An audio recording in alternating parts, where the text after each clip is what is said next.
बिस्मिल्लाहिर्रहमानिर्रहीम। अस्सलाम वालेकुम नाज़रीन, दरिया न्यूज़ में भली कार आऊं यहाँ डीबी बलोच।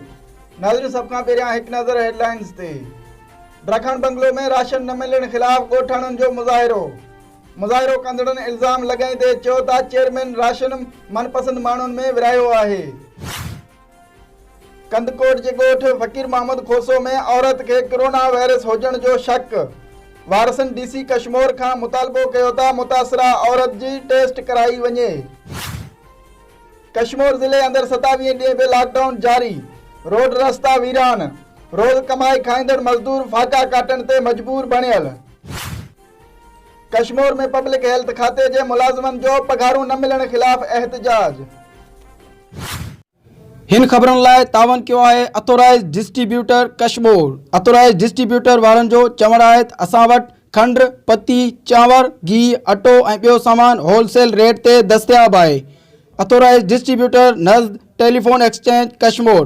Mobile number 0333 31 31 631। नाज़रीन पेश आहिनि तफ़सीली ख़बरूं। ड्रखण बंगलो में अब्दुल जब्बार मज़ारी की रिपोर्ट मूजिब ड्रखण बंगलो में यूसी गुलनपुर के रहवासियों मीर हमज़ा दश्ती, नूर हसन दश्ती और मोरलो दश्ती की अगवानी में यूसी चेयरमैन खिलाफ एहतजाज किया वो। उन मौके ते ॻोठाणनि दरिया न्यूज़ आॾो दाईंदे ॿुधायो त यूसी चेयरमैन ऐं टीएमओ कश्मीर पंहिंजे मनपसंद माण्हुनि खे राशन फ़राहम कयो, जॾहिं त यूसी गुलनपुर जा ग़रीब माण्हू बुखूं काटण ते मजबूर आहिनि। हुननि डीसी कश्मीर खां मुतालबो कयो त मामले जी जांच करे मुलविस अमलदारनि खिलाफ़ कार्रवाई कई वञे। को पुछण वारो न हाल पुछण राशन अचण त मनपसंद माण्हुनि खे ॾियनि थो। जेका मनपसंद माण्हू हूंदा आहिनि उन्हनि खे मिलियो आहे। सभु बीठा आहिनि, हे कसम खंड ते बि तयार कंहिंखे हिकिड़ो किलो अटो ई न मिलियो। कामरेड असांखे कुझु न मिलियो। असांजो कारट हर शइ मुक़ीम खोसो असांखे कुझु न ॾिनो आहे फंड। असां ग़रीब नंढड़ा ॿार असांजा रूंदा पिया आहिनि। राति जो अटो बि न आहे। असां मिसकीन क़ुर बि खणी विया ऐं असांखां धिका ॾेई मोटाए छॾियो। फंड असांजो ड्रखण बंगलो अचण वारो हुयो, पर दिनमामन जे ॻोठ में छो हुयो असां उते मुखालिफ़ असांजा हुया। असांखे फंड ड्रखण बंगलो खपे, असांखे फंड न मिलियो। असां रोडनि ते निकर, असांजो पंहिंजो स्कूल आहे, असांजे बेनज़ीरा जो मायो बि असांखे हिते मिले थो। छो असांखे उते असांखे मिले थो? हे कॉम्पिटिशन थियो आहे, हे असांजो तपेदार हद जी उहो असांखे ईअं असांखे रुलाए थो, असांखे नथो ॾिए साईं। कंदकोट के ॻोठ फ़कीर मोहम्मद खोसो में ॻोठाणे सोनो खोसो की नौजवान धी के कोरोना वायरस हुजण जो शक। ॻोठाणनि जे इतला ते सेहत खाते कश्मीर की टीम मुतासरा ॻोठाणे के घर पहुती। चेकअप करण बाद मुतासरा नारी के घर में आइसोलेट करण जो चयो वियो। होॾां राब्तो करण ते DHO कश्मीर ॿुधायो त नारी पेट सां आहे, कमज़ोर हुअण करे खेस बुखार आहे, तंहिं बावजूद खेस घर अंदर आइसोलेट करायो वियो आहे। ॿिए तरफ़ मुतासरा ख़ानदान DC कश्मीर का मुतालबो कियो आहे त मुतासरा नारी जी टेस्ट कराई वञे।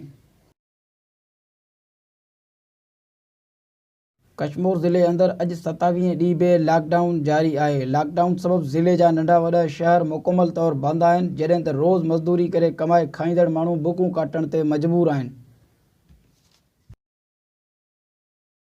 कश्मीर तालके जे मुख़्तलिफ़ RO प्लांट्स ते कम कंदड़ मुलाज़िमनि कॉलोनी नंबर 1 में एहतजाज कयो। उन मौके ते ऑपरेटर मुश्ताक मलिक, राशिद अली लाशारी ऐं ॿियनि ॿुधायो त गुज़िरियल 9 महीननि खां पब्लिक हेल्थ खाते पारां पघारूं न पियूं ॾिनियूं वञनि, जंहिं सबबु बच्चा बुखूं काटण ते मजबूर आहिनि। हुननि मुतालबो कयो त संदन पघारूं जारी कयूं वञनि। असां RO प्लांट जा मुलाज़िम आहियूं। गुज़िरियल 2011 खां थी करे एवरग्रीन कंपनी जे अंडर में ही ठीको मिलियो ऐं उनजो ठीको ख़त्म थी वियो आहे। इनखे 10 साल थी चुका आहिनि, 9 खां 10 साल थी चुका आहिनि। असांजो 9 महीननि जूं पघारूं रहनि थियूं। जुलाई 2019 में ठीको ख़त्म थी वियो आहे कंपनी जो ऐं असांजो हाणे जेके पघारूं आहिनि उहो पब्लिक हेल्थ डिपार्टमेंट आहिनि, पब्लिक हेल्थ जे अंडर में थी विया ऐं असांखे रेगुलर बि नथो कयो वञे ऐं असांजो जेको पघारूं आहिनि उहे बि जारियूं नथियूं कयूं वञनि। असां DC साहब खे रिक्वेस्ट कंदासीं ताकी असांजो हीउ मसइलो आहे जल्द खां जल्द इन ते फिलफोर एक्शन वठनि ऐं असांजो मसइलो हल कयो वञे। हीउ फाका कशी जो दौरु हले थो, लॉकडाउन हले थो। लॉकडाउन में असां काॾे वञूं, छा कयूं? असां नौजवान फाका कशी ते मजबूर थी विया आहियूं ऐं असांजो जेको मुतालबो आहे इहो फिलफोर मञियो वञे। Thank U. नाज़रीन ही हुयूं हिन वक्त जूं ख़बरूं। वधीक ख़बरुनि ऐं तज़ियनि लाइ ॾिसंदा रहो YouTube चैनल दरिया न्यूज़ ऐं दरिया न्यूज़ खे सब्सक्राइब करणु न विसारींदा।